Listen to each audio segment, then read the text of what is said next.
boxing has let us down so many times.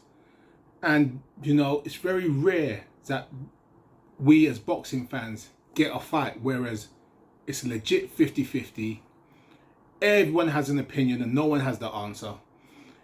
A fight where you got two people in their prime, both top 3 to 5 pound for pound on the pound for pound list.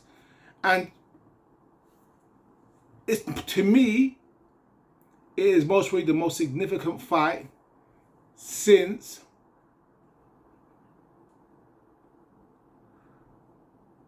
Tyson Lewis. Now, I know there's other great fights since that point. You could say Manny Pacquiao and bloody Floyd Mayweather. You could say the end of the Super Six. When Pacquiao Mayweather had happened, the fight had no value for me. At the time Tyson Lewis happened, Tyson was definitely tainted, but you had the two guys that had to fight. They had to meet some way, somehow. And this is that type of fight where no matter how it cut it, they had to meet. I'm talking Spence versus Crawford. I don't know if anyone could do this fight justice. There's so many avenues, so many bits what's happened here and there and everything. And you know, like, honestly and truly, this is YouTube. Yeah, everyone has an opinion. Everyone thinks they know something about boxing. I think I know something about boxing, but for every person that thinks I know something, someone says I know shit. That's just the way the sport is. Boxing's so subjective. So as much as everyone wants to act like an expert, when you got a real fight like this, there's no expert because there's so many variables. Everyone's an expert when you got a strong A side versus a B side. It's easy to work out what's going to happen. But in fights like this, it's harder to break down. It's the beauty of the sport when you've got two people at this point in their careers that are just flying high and done so much up to this point. You really can't pick them. You know, like I said, I don't think I could do this video justice. There's no justice that can be done. Only justice that could happen is when the fight takes place on the 29th of July. So I've got a few thoughts that I think you may be interested in. So let's see how it plays out.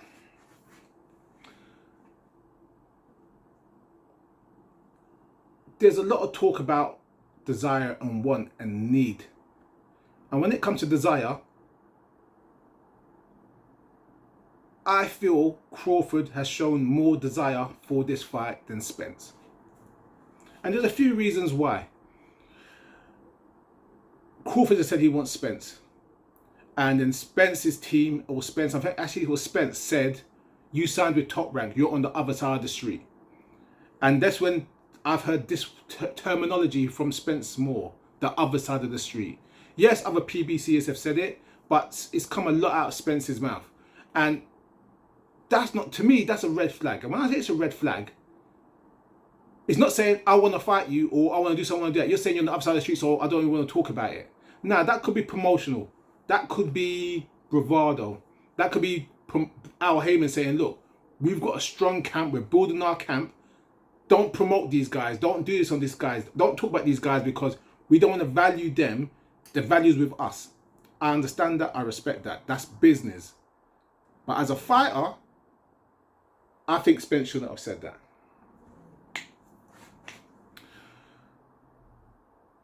Stick with desire. All I've heard from Crawford's mouth is he wants the Spence fight. He wants the Spence fight. He wants the Spence fight.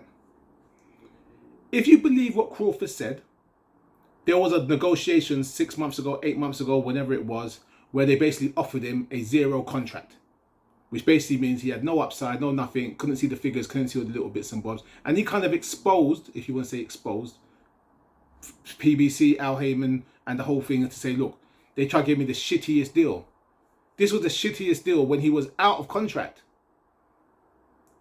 Again, shows desire. Whereas you're out of contract, you're free to fight, and now you're trying to shaft the guy to not give him the deal he really wants to give. Now, is that really Spence? No, because again, you have managers and promoters and negotiations, and there's other things behind closed doors that maybe Spence is not aware about. But what it does show me is that from a promotional side, the Spence team haven't really been on it for this particular fight. Because again, Crawford is a threat. And when I say Crawford is a threat, Crawford's one of those guys that doesn't do nothing really bad. Yeah, similar to Spence, he doesn't do nothing really bad, and that's what causes the problem.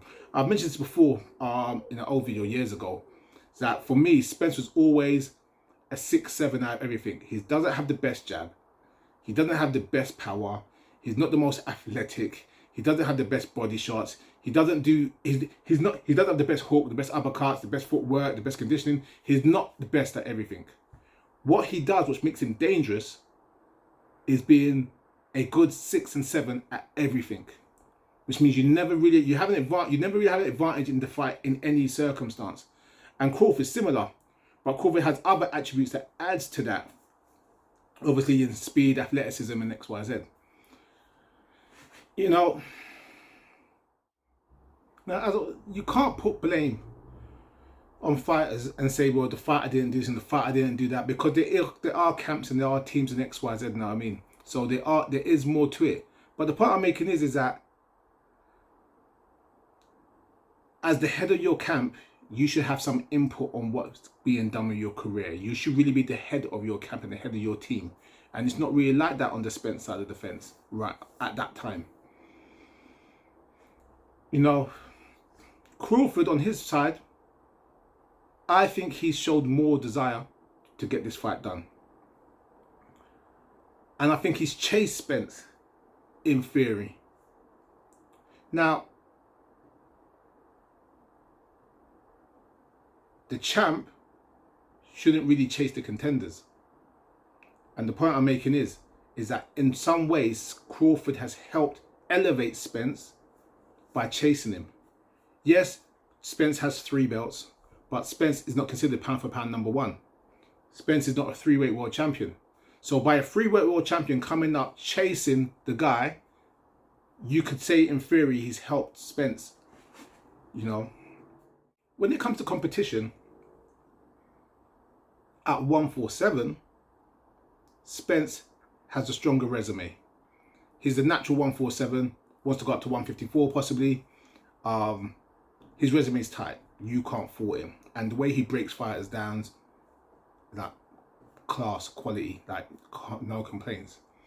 But the argument that Crawford ain't fought no one is a myth. And when I say it's a myth, he's unified to one weight class, undisputed in 1, then world champion. So he's beaten at worst, 6 world champions, 7 world champions. So I don't have to list them, you don't have to list them, you get my point. The resume on both sides are strong. It's proven that they could both do what they're supposed to do, with different sizes of opposition, obviously, one at 147 and one from 135 up. Which brings me to the point of the fight. Whereas there's 3 questions that have me concerned and makes it hard for me to choose the winner or make a decision on how the fight will play out. And there's 3 variables. The first variable is Crawford too small? Spence is a big 147. Crawford started his career at 135. At the opening presser, you can see that Spence is clearly the bigger man. And if this becomes a dig out, grind out type war, the size is going to play clear in Spence's favour. Clearly. But we have seen smaller, skillful fighters make those jump up in weight classes. Obviously, Floyd Mayweather, Pacquiao, you know what I mean, are typical examples. There's loads that stand over the career. If you have the right skills, you can transcend the weight classes to an extent.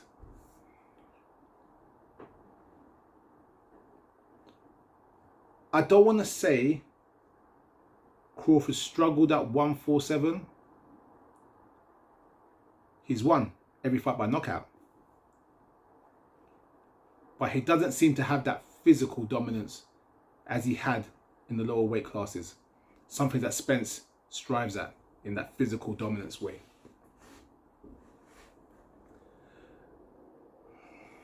For Spence, the second question is, the car accident. We've all seen the video, car flips over 100 times. And people have said, you know, other people watch, that Spence hasn't looked the same. It looked like he's lost something since that accident. I disagree with that maybe. But he hasn't been with someone like Crawford who could, if there was damage to the face or to the body, he ain't been with someone with the skill level of Crawford to expose that as of yet. Does Spence's face hold up to the sharpshooting and combination punching of Crawford? Those are two major factors, because if Spence fights a strong forward style, trying to bully the smaller man and in theory the weaker man in Crawford, the closer you get, the more open you are for taking shots and combinations. So does fighting in a Spence style actually put him at risk to Crawford to get damage to the face? Or is that a myth? And, you know, and you don't know. And this is why I was saying before at the beginning of the video, that we don't really know until the fight takes place. The third questions that I have, which I'm concerned about, is the promotional aspect. Whereas Spence is the PBC fighter, it's a PBC card, it's a PBC show. There's been no real clarification on if Crawford is signed with PBC, or if, and we know there's a rematch clause, but we don't really know if he's really part of the deal or not part of the deal long term. Will Crawford get a fair shake? You know, regardless or not, this is boxing. Boxing has its ways. We've all watched it. We know what it's like. And Spence is the house fighter. So that is an advantage towards Spence in theory.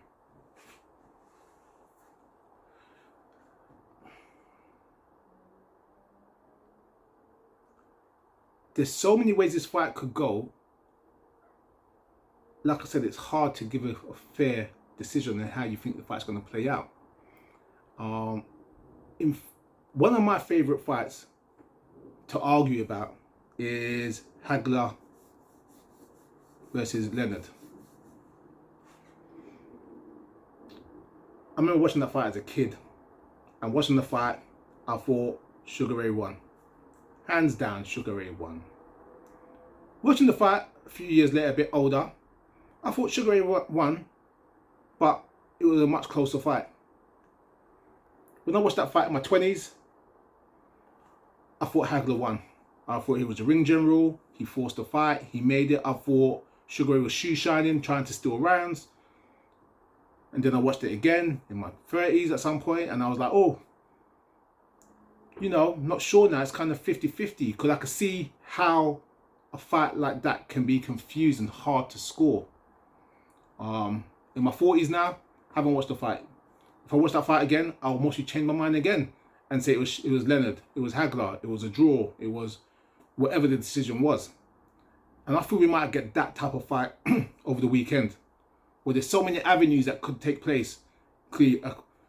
Two highly competitive, elite athletes, pound for pound, world champions fighting together. I don't see either man stopping either man with one shot. I don't see either man trying to play it safe, trying to outbox and outpoint. These are guys that are winners. And that's what it is, that they're winners. These are guys that do not know how to lose. Yeah? These are not guys that's got padded records that, you know, they're hiding on their way up. These are not guys that haven't challenged themselves in the ring, in life, to get to where they want to get to. I don't see no one holding back. Yeah? We may get a round or two where they're kind of feeling each other out, getting the timing, getting the rhythm. But let's be honest. Spencer's a hothead, Crawford's a hothead. If you hit one hard, they want to hit that. If you hit one of them hard, they want to hit you back hard. I can't see how this fight is a bad fight, or how this fight doesn't entertain and doesn't put the shine back on boxing. It's truly a great fight. Before I give my prediction in the video, just one more observation that I feel may have some significance. And it goes back to the actual fighting styles. I've seen Spence beat up world-class welterweights. Beat them up. Like, there's no other way around it. Like, he beat them up. It wasn't, yeah, he got tagged, oh, he might have got hit, but he beat them up clean. I ain't really seen Crawford do that. Is that because Spence is a better welterweight? And you could obviously walk these guys down and could just beat them up?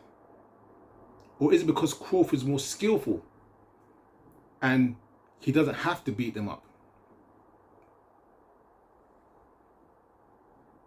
I'll tell you this though, if Crawford tries to outbox Spence, he's going to be in a hell of a lot of trouble. Because I don't think outboxing Spence with his skill set, which I said that 6'7" everywhere, I don't think he could really do it. But in my prediction for the fight, I don't know why, I've been saying this to all my friends, my inner circle, for the past 2 years, 3 years. I'm going with Crawford. There's something about Crawford's skill set. There's something about his spite. There's something about his dedication. Something about his upbringing. I just think he's got that dog in him that's going to just edge him out in this fight. Obviously, Spence, we've heard the rumours about the excessive drinking. We know about the car accident and X, Y, Z. And those things will take a toll on you long term. Maybe not against the B+ and the A- guys, but against the A guys and the A+ guys, those things will catch up on you. And